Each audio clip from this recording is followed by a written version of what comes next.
Fala pessoal, bem-vindos a mais um vídeo. Vamos começar o nosso vídeo de hoje observando quais foram os movimentos nos principais índices acionários ao redor do mundo. Então nós podemos ver aqui que o índice argentino, o índice americano, os índices asiáticos também tiveram bom desempenho.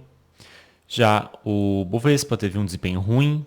O índice sul-coreano, o índice francês, o índice japonês também não tiveram um desempenho tão bom assim, tiveram um desempenho negativo. Observando agora as commodities, podemos ver que o café, o cacau, gado, algodão tiveram um bom desempenho, enquanto a gasolina, o gás natural, o petróleo, óleo de aquecer, palladium tiveram um desempenho negativo.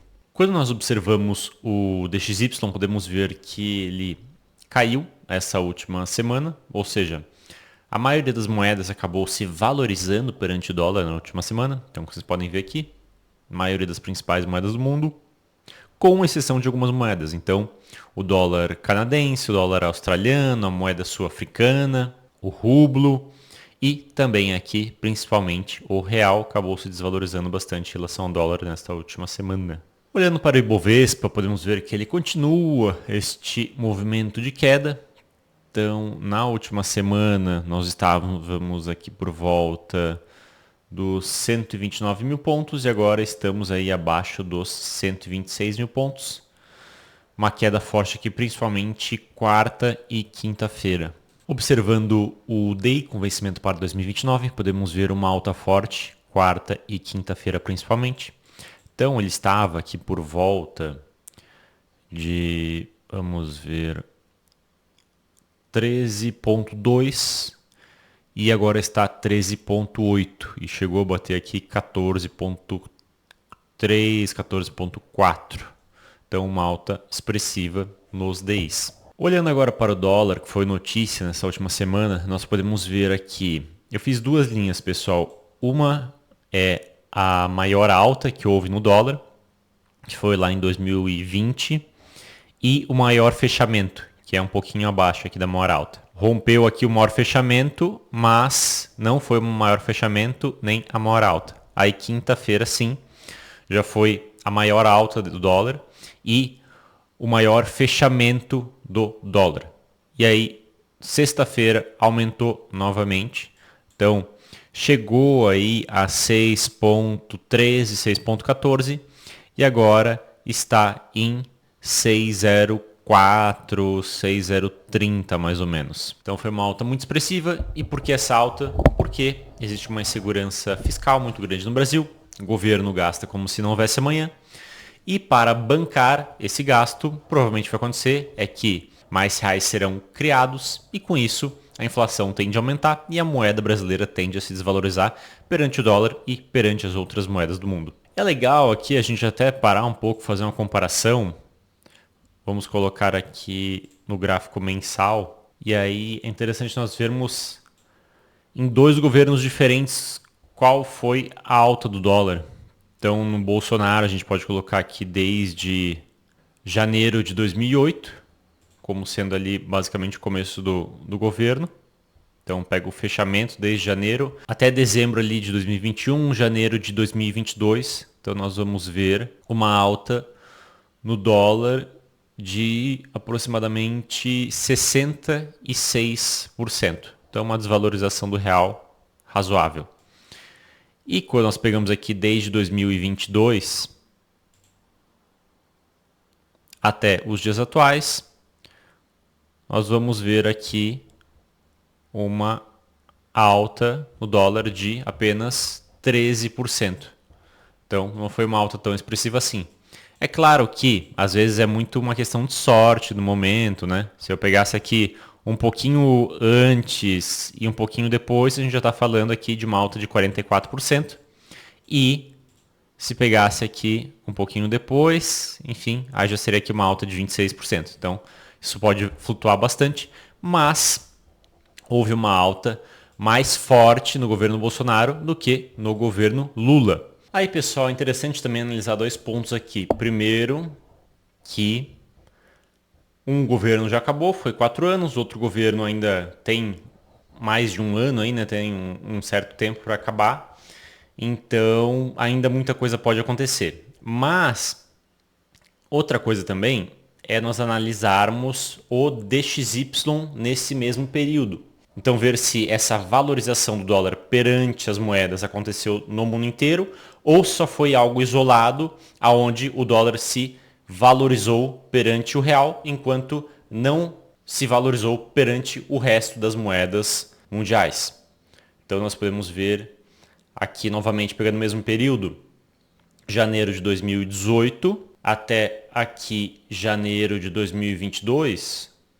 Então, houve aqui uma alta no valor do dólar de aproximadamente 8% e de janeiro até hoje houve uma alta aqui de aproximadamente 9%. Então, uma alta razoavelmente parecida nesses períodos, um pouquinho maior aqui até inclusive. Então, pessoal, dado esses dados, é importante também ser honesto quando nós fazemos uma crítica ao governo atual e reclamamos da situação do dólar, o que inclusive está certíssimo, mas isso daqui também não deveria ter acontecido entre 2018 e 2020, mas aconteceu. Então essa alta aqui, realmente, tivemos ali toda a questão em 2020, onde o dólar acabou mesmo se valorizando frente a várias moedas e nos anos seguintes, mas isso não justifica essa alta aqui de 60%, 70%. Era talvez para ter uma alta aí de 10%, 15%, não uma alta tão grande assim. Então, isso também aqui foi algo errado que não deveria ter acontecido. E aí é claro que vamos jogar tudo na conta da pandemia, mas na verdade isso foi muito incompetência do governo Bolsonaro, essa alta forte aqui do dólar, e essa continuidade e novas máximas do dólar é uma incompetência do governo Lula, claro, entre outros fatores, né? Você tem Congresso aí, você tem Judiciário também, que não ajudam, que também são incompetentes e que também acabam transformando esse cenário aqui em realidade, esse cenário de alta do dólar. É só para o pessoal também que é idólatra muitas vezes de um lado ou do outro, e só gosta de olhar os erros de um lado ou de outro, também ter noção que, na verdade, até agora, olhando em desvalorização do real, o governo Bolsonaro foi bem pior, inclusive, do que o governo Lula, apesar do governo Lula ser ruim. Aí, observando agora o S&P 500, podemos ver uma nova máxima. Então, se nós pegamos aqui desde a sexta-feira, houve uma alta de pouco mais de 1% e uma nova máxima no S&P 500, chegando aqui um pouco acima dos 6 mil pontos. Aí aqui nós vemos as taxas de juros pagas pelos títulos do governo americano com vencimento para daqui a 10 anos. Então, nós podemos ver que essa taxa estava aqui em 4,40 e agora está em 4,20 aproximadamente, então uma queda razoável nessa última semana. Já quando nós olhamos o VIX, podemos ver que ele praticamente só caiu. E nós tivemos também quinta-feira, que foi um dia onde o mercado não abriu, porque foi feriado nos Estados Unidos, e sexta-feira ele só abriu até, se não me engano, foi até 1 hora da tarde. Outro assunto dessa semana é que o Trump ameaçou os BRICS a tarifas de 100% se eles criarem a sua própria moeda e começarem a utilizar a sua própria moeda. E daí vem o pessoal também, Trump está fazendo certo, defendendo o dólar americano, enfim, todo tipo de discurso. Mas na verdade isso aqui é uma besteira, porque, sinceramente, eu não vejo um futuro onde vai existir uma moeda do BRICS, porque o Brasil tem uma moeda ruim, Rússia tem uma moeda ruim, China tem uma moeda ruim, África do Sul tem uma moeda ruim, enfim. E então, vamos fazer o quê? Juntar as moedas e fazer uma outra moeda ruim? Vamos criar uma moeda nova e fazer uma outra moeda ruim? E onde que vai ser o banco central dessa nova moeda ruim? Enfim, isso aqui acho que nunca vai existir assim. Não vou dizer nunca, mas 99,99% de chance que isso aqui nunca vai existir. Nunca vai existir uma moeda do BRICS. Isso aqui é besteira. O que o BRICS deveria fazer, mas não vai fazer, é adotar alguma criptomoeda, como por exemplo o Bitcoin.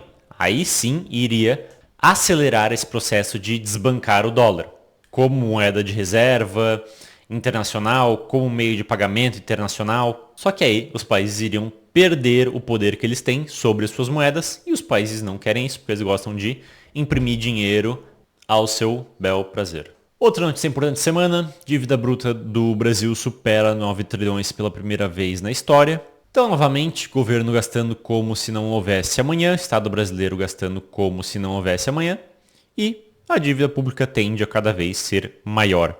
Isso não acontece só no Brasil, isso acontece no mundo inteiro, mas não quer dizer que porque os outros estão errados que está tudo bem ou que nós estamos certos. Não, os outros estão errados e nós estamos errados também. Aí agora eu vou trazer algumas imagens para vocês, vou trazer algumas curiosidades para vocês. Então aqui nós temos a capitalização de mercado do mercado americano, mercado acionário americano.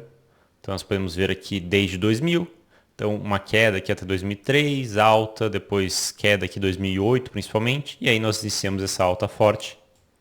Então queda aqui também em 2020 e depois essa alta forte novamente. Ah não, na verdade aqui queda em 2020, aqui queda em 2022, né?